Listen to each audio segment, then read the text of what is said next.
عرض کرتے ہیں اللہ تجھے یاد ہے نا ایک رات جب میں بڑی دیر سے لوٹا تھا، لکڑیاں کاٹتے، درخت تلاش کرتے، مجھے دیر ہو گئی، میں دیر سے لوٹا تھا، نیت یہ کر رکھی تھی کہ دودھ سب سے پہلے ماں باپ کو پلاؤں گا۔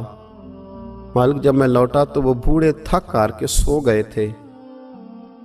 میری بیوی نے مجھے کہا کہ بچوں کو پلا دو، وہ سو گئے، تو میں نے کہا نہیں، میرے ذمے ہے ان بوڑھوں کے دل کو ٹھنڈا کرنا، ان سے پیار کرنا۔ اللہ بیوی مانگتی رہی، بچے طلب کرتے رہے، میری ٹانگوں میں گھومتے رہے، بار بار آتے رہے، اور میں نے دودھ نہیں پلایا۔ اے مالک فجر ہو گئی، آفتاب طلوع ہونے کا وقت آ گیا، پر میں نے ماں باپ کے بیدار ہونے کا انتظار کیا۔ اے اللہ وہ جب اٹھے تو ان کی آنکھوں میں جو میرے لیے دعا تھی اور ان کے سینوں میں جو میرے لیے کرم تھا، اگر تیری بارگاہ میں وہ نیکی قبول ہے تو مالک پھر رحم فرما، نہ اس مشکل سے آسانی عطا فرما۔ سنو سنو، رسول کریم صلی اللہ علیہ وسلم فرماتے ہیں کہ اس بندے کی دعا مکمل ہوئی تو پتھر تھوڑا سا سرک گیا، اور اتنا سرکا کہ آسمان نظر آنے لگا۔ جس نے ماں باپ کو منایا ہے، ان سے پیار کیا ہے، پھر یہی بات وسیلہ بن جائے گی رب کے ماننے کا، پھر یہ وسیلہ بنے گی، اللہ اس سے مان جائے گا۔ پھر رسول کریم صلی اللہ علیہ وسلم فرمانے لگے، دوسرا بولا اور عرض کرنے لگا کہ اے اللہ تو جانتا ہے مجھے اپنے چچا کی بیٹی بھانے لگی تھی، میں اس کی طرف رغبت کرنے لگا تھا، اور میں نے جب اس سے جا کے ارادہ کیا کہ میں تیرا طالب ہوں، تو اس نے مجھے کہا کہ پہلے 100 دینار لاؤ۔ بانا تو اللہ میں نے مشقت کر کے 100 دینار جمع کیے، اور جب میں پوری طرح اس پر حاوی ہو گیا، وہ میرے قبضے میں آ گئی اور گناہ کا میں نے ارادہ کر لیا، تو اس عورت کے منہ سے ایک جملہ نکلا کہ اللہ سے ڈر۔ اے مالک وہ میرے قبضے میں تھی، اے اللہ میں گناہ پر قادر تھا، میں چاہتا تو گناہ کر لیتا، لیکن جب اس نے تیرا نام لے کے کہا نا کہ اللہ سے ڈر، اللہ میں ڈر گیا، میں اسے چھوڑ کے آ گیا۔ اگر تجھے یہ بات پسند ہے تو پھر نکال دینا اس مشکل سے، پھر کر دینا کرم۔ اللہ میری بھی تو چڑھتی جوانی تھی نا، میں بھی تو سب کچھ کر سکتا تھا، پر تیرے لیے، تیری خاطر میں لذت گناہ سے باز رہا، تو اللہ تو رحمت فرما دے۔ حضور فرماتے ہیں اس کی دعا مکمل ہوئی تھی کہ پتھر تھوڑا اور سرک گیا۔ پھر تیسرا بولا اور اس نے بول کے کہا، اے اللہ ایک مزدور کو، ایک دیہڑی دار کو، ایک غریب کو میں نے کام پہ رکھا ہوا تھا، یہ تیرا اور میرا راز ہے اللہ۔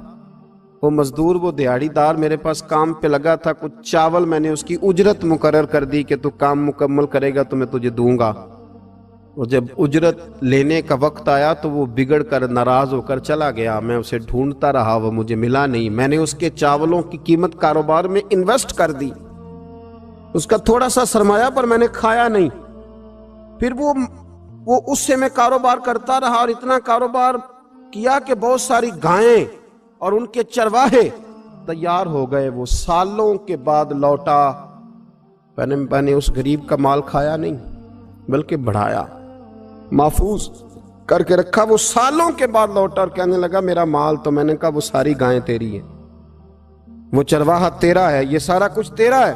تو کہنے لگا تو مجھ سے مذاق کرتا ہے، میں غریب کہاں اور گاؤں اتنی بڑی گائیں کہاں، تو مذاق کرتا ہے؟ تو میں نے کہا مذاق نہیں، میں نے اپنے رب سے ڈر کے تیرے مال کی حفاظت کی، یہ تیرا ہے۔ اے اللہ میں کھا بھی تو سکتا تھا نا، پر تجھ سے ڈر کر میں نے وہ سارا محفوظ رکھا۔ اللہ اگر تجھے میری یہ ادا پسند ہے تو پھر آج مان جانا، آج راضی ہو جا۔ اللہ کے رسول فرماتے ہیں اس کی دعا مکمل ہوئی تھی کہ پتھر لڑکا اور ان کے لیے رستہ بن گیا، وہ باہر آ گئے۔ تو حضور نے ہمیں بتلایا کہ وہ تمہاری نیکیاں جو چھپی ہوئی ہیں، وہ تمہاری نیکیاں جو تم نے خالص اللہ کی رضا کے لیے کی ہیں، ان نیکیوں، ان اعمال کا وسیلہ بھی تمہارے رب کے ماننے کا ذریعہ بن جائے گا۔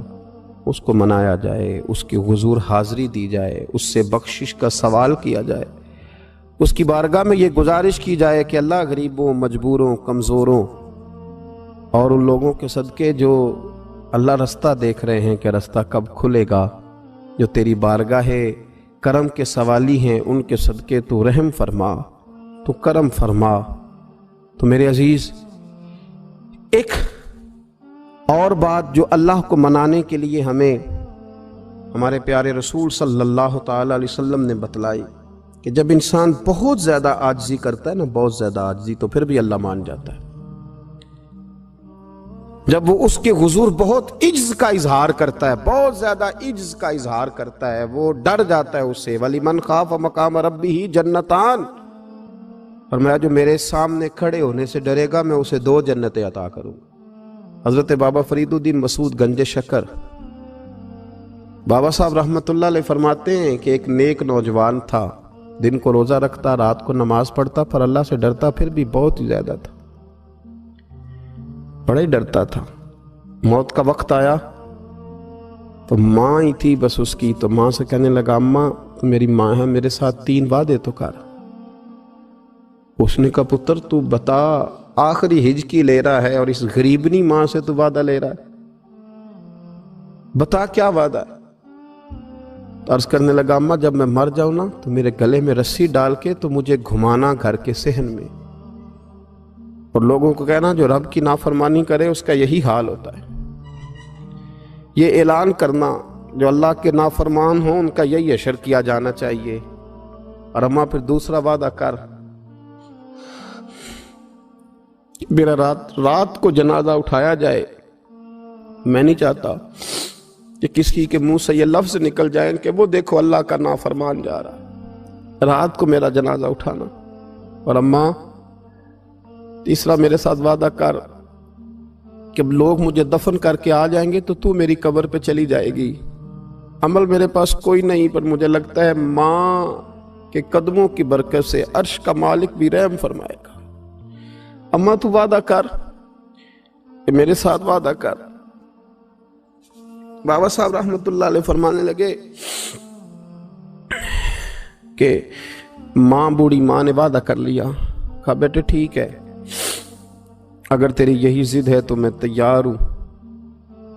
پھر اس نے کلمہ شہادت پڑھا، اس نوجوان کی روح پرواز کر گئی، بوڑھی ماں نے رسی منگائی تو وَلِمَنْ خَافَ مَقَامَ رَبِّهِ جَنَّتَانِ، جو ڈر جائے، اس نے تو کہا تھا نا کہ رسی ڈال کے گھمانا اور کہنا یہ اللہ کا نافرمان ہے، اس کا یہی اشر ہونا چاہیے تھا۔ لیکن جب ماں گلے میں رسی ڈالنے لگی تو گھر کے ہر کونے سے آواز آنے لگی، خبردار یہ رب کا دوست ہے، اللہ کے دوستوں کے ساتھ اس طرح کا معاملہ نہ کیا جائے، اسے چھوڑ دیا جائے۔ اور کہا تمہیں کچھ بھی اور کرنے کی ضرورت نہیں ہے، یہ تو رب کا دوست ہے اور رب کی بارگاہ میں حاضر ہو گیا۔ کچھ کوئی بندہ کہے گا کہ یہ تو ایک بابا فرید کا سنایا ہوا واقعہ ہے، سنیے، بخاری میں حدیث ہے، نبی پاک صلی اللہ علیہ وسلم نے فرمایا، حضرت ابو ہریرہ رضی اللہ تعالیٰ عنہ راوی ہیں، حضور فرماتے ایک شخص مرنے لگا تو اپنے بچوں سے کہنے لگا کہ میں جب مر جاؤں تو مجھے جلا دینا، اور پھر میرے جلے ہوئے وجود کو پیس دینا، پھر مجھے ہوا میں اڑا دینا۔ پتر مجھے اڑا دینا، مجھے بڑا ڈر لگتا ہے، اگر رب نے مجھ سے حساب پوچھا تو میں قابل نہیں ہوں، اڑا دینا مجھے ہواؤں میں۔ اگر اس نے مجھ سے عذاب لیا تو حساب لیا تو بڑا سخت حساب لے گا۔ حضور فرماتے ہیں، بخاری میں موجود ہے، اس کے بچوں نے اسی طرح کیا، اس کے مرنے کے بعد اسے جلایا، ہوا میں اڑا دیا۔ اللہ کے محبوب فرماتے ہیں رب کریم نے حکم دیا زمین کو کہ اس کے ذرات کو جمع کرو، زمین نے ذرے جمع کیے، خدا نے حکم دیا تو اس کا وجود پھر سے اسی شکل میں آیا۔ تو رب کریم نے فرمایا یہ جو تو نے وصیت کی تو کیوں کی؟ اللہ جانتا ہے کہ نہیں جانتا؟ یہ کی تو کیوں کی؟ تو رو پڑا، کہنے لگا اللہ میرے اندر تو طاقت نہیں تھی تیرے سامنے کھڑا ہو کے حساب دے سکوں، تجھے منانے کے لیے تیرے خوف سے ڈر گیا، میں ڈر گیا۔ اگرچہ ہمارے بزرگوں نے لکھا ہے کہ آج یہ وصیت کرنا، اس رنگ میں یہ طرز اختیار کرنا درست نہیں، لیکن آپ غور فرمائیے کہ نبی پاک علیہ السلام فرماتے ہیں جب اس نے کہا نا اللہ تجھ سے ڈر کے یہ کیا، تو رب کریم نے فرمایا جا پھر میں نے تیری مغفرت کر دی، کیونکہ اللہ کو پتا تھا یہ دل سے بات کر رہا ہے۔ ایک چوتھی بات میرے رسول پاک علیہ السلام نے فرمایا کہ جب رب نہ مانے تو پھر وہ کمزوروں کے صدقے مان جاتا ہے۔ پھر وہ ضعیفوں کے صدقے مان جاتا ہے۔ فرمایا اللہ تم سے بارشیں روکنا چاہتا ہے، پر تمہارے ضعیفوں، کمزوروں، غریبوں کے صدقے، مجبوروں کے صدقے وہ تم پر بارشیں برساتا ہے۔ حضور فرماتے ہیں رب اشغاذا اغبر لو اقسم علی اللہ لا برا۔ کچھ ایسے لوگ ہوتے ہیں کہ ان کے بالوں میں خاک پڑی ہوتی ہے، چہروں پہ مٹی الجھے ہوئے ہوتے ہیں، لیکن اگر وہ اللہ پہ قسم کھا لیں تو اللہ ان کی قسم بھی پوری کر دیتا ہے۔